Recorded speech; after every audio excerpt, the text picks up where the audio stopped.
दोस्तों नमस्कार, आप सभी का स्वागत है। जैसा कि आप सभी को पता है यूपीएससी का इंटरव्यू चला है। लगातार हम कैंडिडेट से बात कर रहे हैं। मैम इंटरव्यू देकर आए हैं, जानने वाले हैं कैसा इंटरव्यू रहा और क्या रणनीति होती है एक यूपीएससी एस्पिरेंट की। शुरू से लेके अंत तक एक जर्नी लंबी होती है, तो किन किन बातों का विशेष ध्यान देना होता है। मैडम बहुत बहुत स्वागत है आपका और बधाई यहाँ कि आप इंटरव्यू तक पहुँची हैं। अपना नाम, कौन सा अटेम्प्ट और कौन सा माध्यम है बताना चाहें। मेरा नाम डॉक्टर कोहे सफ़ा है। मेरा ये सेकंड अटेम्प्ट था यूपीएससी में एंड मेरा मीडियम इंग्लिश था। अच्छा, मीडियम इंग्लिश है जी। इंटरव्यू कौन सा बताया आपने? First interview? Interview first time. दूसरा अटेम्प्ट है जी। अच्छा, कैसा रहा इंटरव्यू आई थिंक अच्छा ही रहा है मोर ओवर। जी। लेकिन मुझसे ऐसे मुझे लगा काफ़ी फैक्चुअल क्वेश्चंस पूछे गए थे। जी। बट मोस्टली मेरे डैफ से ही रिलेटेड था। अच्छा जी। करंट से भी रिलेटेड रहा है कुछ? हाँ। अच्छा। जैसे मुझसे इकोनॉमी के क्वेश्चंस पूछे गए जो रिसेंट अभी चल रहा है। जी। थोड़ा इंटरनेशनल रिलेशंस के बारे में पूछा गया। जी।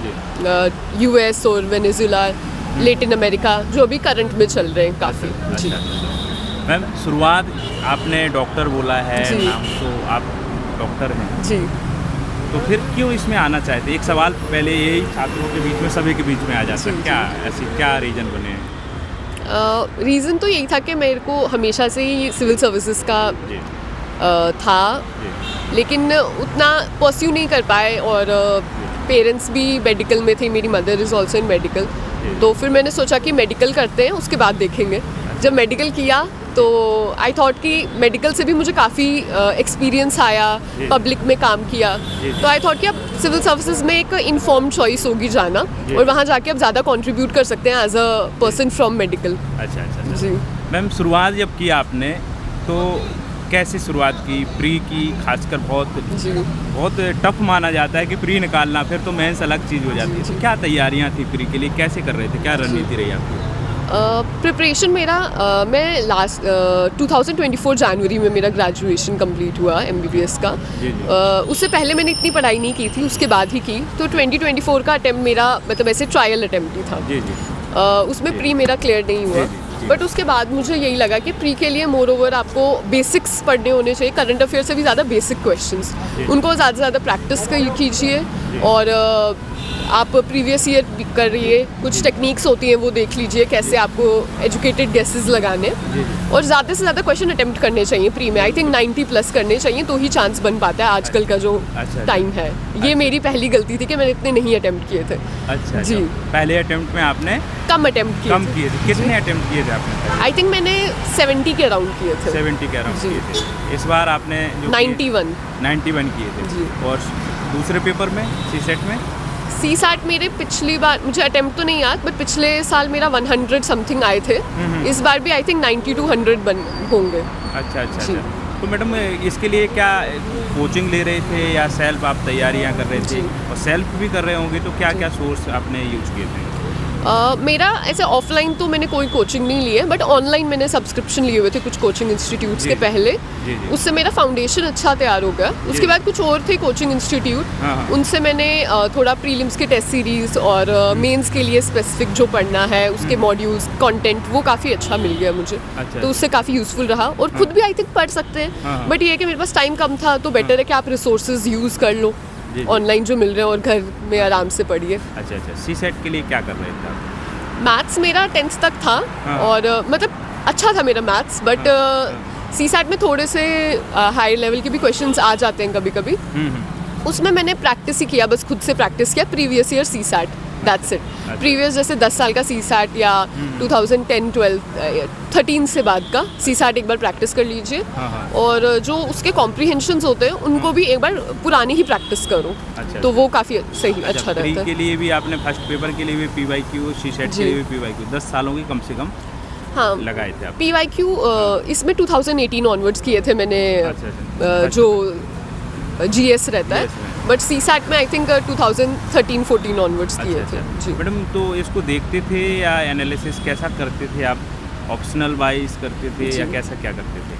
मतलब मुझे लगता है कि प्री और मेंस की बहुत ही डिफरेंट तैयारी होती है। जी। अगर आपके पास टाइम है आप मेंस की अच्छे से तैयारी कीजिए और प्री की भी साथ साथ रखी है। बट मेरा पहले प्री पे थोड़ा फोकस था, मेंस मैंने उतना अच्छे से नहीं किया, तो मेंस में मैंने 3 मंथ्स जो थे उनमें लगाया था। प्री आप तैयारी वही मेजर है जिसके बारे में सब बात करते हैं, but mains is the main thing obviously. तो उसमें आपको आंसर राइटिंग और अपने शॉर्ट नोट्स तो मेरे नहीं बन पाए थे, बट एटलीस्ट डाटा और जो इंपॉर्टेंट कीवर्ड्स वो कंपाइल कर लिए थे। और ज़्यादा उसको लर्न कीजिए, रट्टा लगाओ। अच्छा। यस। अच्छा, मेंस की आंसर राइटिंग साथ में की थी कि बाद में की आपने? मेंस मैंने पिछले साल थोड़ा आंसर राइटिंग प्रैक्टिस की थी, बट उतनी ज़्यादा नहीं, मेनली मैंने 3 मंथ्स में की थी।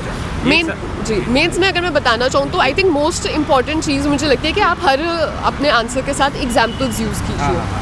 अच्छा, ऑप्शनल भी छात्रों का ये रहता है, ऑप्शनल आपका क्या है? ऑप्शनल की कैसे तैयारी करें? मेरा मेडिकल साइंस ऑप्शनल था। मेडिकल साइंस जी, और क्योंकि मैंने पढ़ा हुआ था तो मुझे ठीक अच्छा लगता था, तो मैंने उसको ही पढ़ा। लेकिन मेडिकल साइंस में मुझे ये फ़ायदा लगा कि थोड़ा सा टेक्निकल होता है, और जैसे प्री के सब सब्जेक्ट्स बहुत ह्यूमैनिटीज़ बेस्ड होते हैं, तो उसमें से आपको थोड़ा सा डिफरेंट टाइप की चीज़ पढ़ने का मौका मिल जाता है, तो दोनों चीज़ें आप साथ में पढ़ सकते हो, बोर नहीं होते। अच्छा, ऑप्शनल में आपने कोचिंग लेना समझा कि आपका तो बैकग्राउंड ही रहा है, तो उसमें कोई कोचिंग की जी, उसमें टेस्ट सीरीज़ ली थी मैंने एक, बट अदरवाइज़ तो खुद ही तैयारी की थी।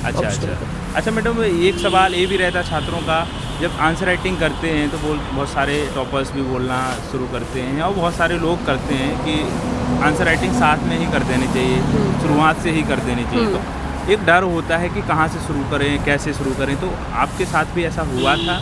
कैसे इसको आपने सॉर्ट आउट किया? जी, आई थिंक जो कहते हैं कि फर्स्ट डे से ही स्टार्ट करनी चाहिए, दैट इज़ नॉट करेक्ट। आपको पहले प्री के लिए, जैसे प्री के हिसाब से आपको सब सब्जेक्ट्स का एक बेसिक नॉलेज हो जाए, उसके बाद आप अपने न्यूज़पेपर पढ़ना उसके बाद स्टार्ट कीजिए। जब बेसिक नॉलेज हो जाए तभी समझ आएगा न्यूज़पेपर, एंड उसके बाद आप आंसर राइटिंग करिए।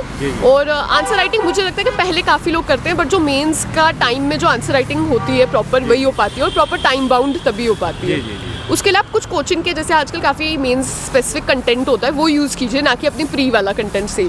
कुछ सब्जेक्ट्स भी यूज़ कर सकते हो, but I think specific content mains वाला यूज़ करना इज़ बेटर, जिसमें आपको सब करंट अफेयर सब कुछ लिंक्ड हो साथ में, तो वो अच्छा रहता है। अच्छा, कुछ ऐसी भी टिप्स देना चाहेंगे करंट अफेयर्स के लिए, कि बहुत सारे छात्रों का ये भी कहना है कि पूछना है कि केवल हमें न्यूज़पेपर पढ़ना चाहिए कि दोनों को पढ़ना चाहिए, मैगजीन को, न्यूज़पेपर को, आपने क्या किया इसके लिए? जी, मुझे भी काफ़ी डिलेमा था न्यूज़पेपर से रिलेटेड, तो मैंने 2024 पिछले साल से रोज़ एक कोई न्यूज़पेपर आप पढ़ सकते हैं, इंडियन एक्सप्रेस या द हिंदू, उसे आपको, बट उसके लिए वही मैंने जैसे बोला, प्रीलिम स्पेसिफिक आपको बेसिक नॉलेज होनी चाहिए, तभी वो फ़ायदा है न्यूज़पेपर पढ़ने का।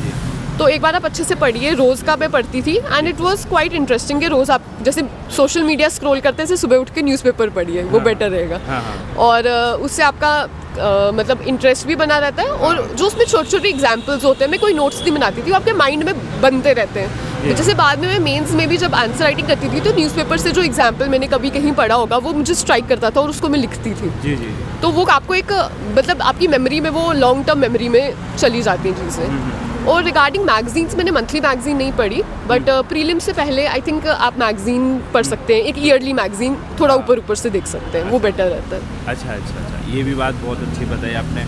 अब रहती है एनसीईआरटी की भी बात, एनसीईआरटी को पढ़ा था कि आपने छोड़ा ही है? मैंने तो एनसीईआरटी नहीं पढ़ी है ऑनेस्टली, क्योंकि मैंने ऐसे कोचिंग ले ली थी ऑनलाइन ही, तो उससे मेरा कवर हो ही गया था बेसिक्स।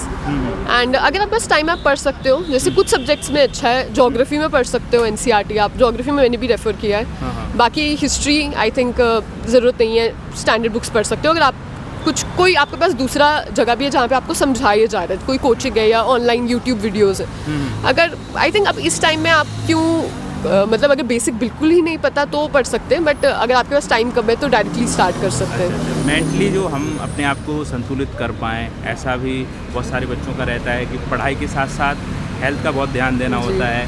क्या आपके इसके लिए आप स्टेप थे, एक्सरसाइज या कुछ और कर रहे थे, मोटिवेशन कहाँ से कैसे करते हैं?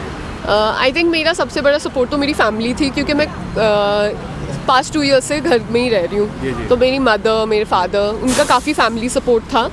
एंड सेकेंडली आई थिंक आप थोड़ा सा बाहर घूमिए फिरिए, मुझे घूमने का काफ़ी शौक है, तो बीच में जैसे मेंस के बाद मैं ट्रिप पे चली गई, तो ऐसे आप फ्रेश हो जाते हो, और वीकेंड पे भी आप थोड़ा रिलैक्स कर सकते हो, बाहर जा सकते हो, तो वो काफ़ी अच्छा रहता है। आपकी अगर कोई हॉबी है स्पेसिफिक, आप उसको फॉलो कर सकते हो। अच्छा जी। प्री के लिए बता दीजिए, 2026 वाला जो प्री है, कब से आपने मेंस की आंसर राइटिंग करना बंद कर दी थी, कितने समय बाद, क्या करना चाहिए अब?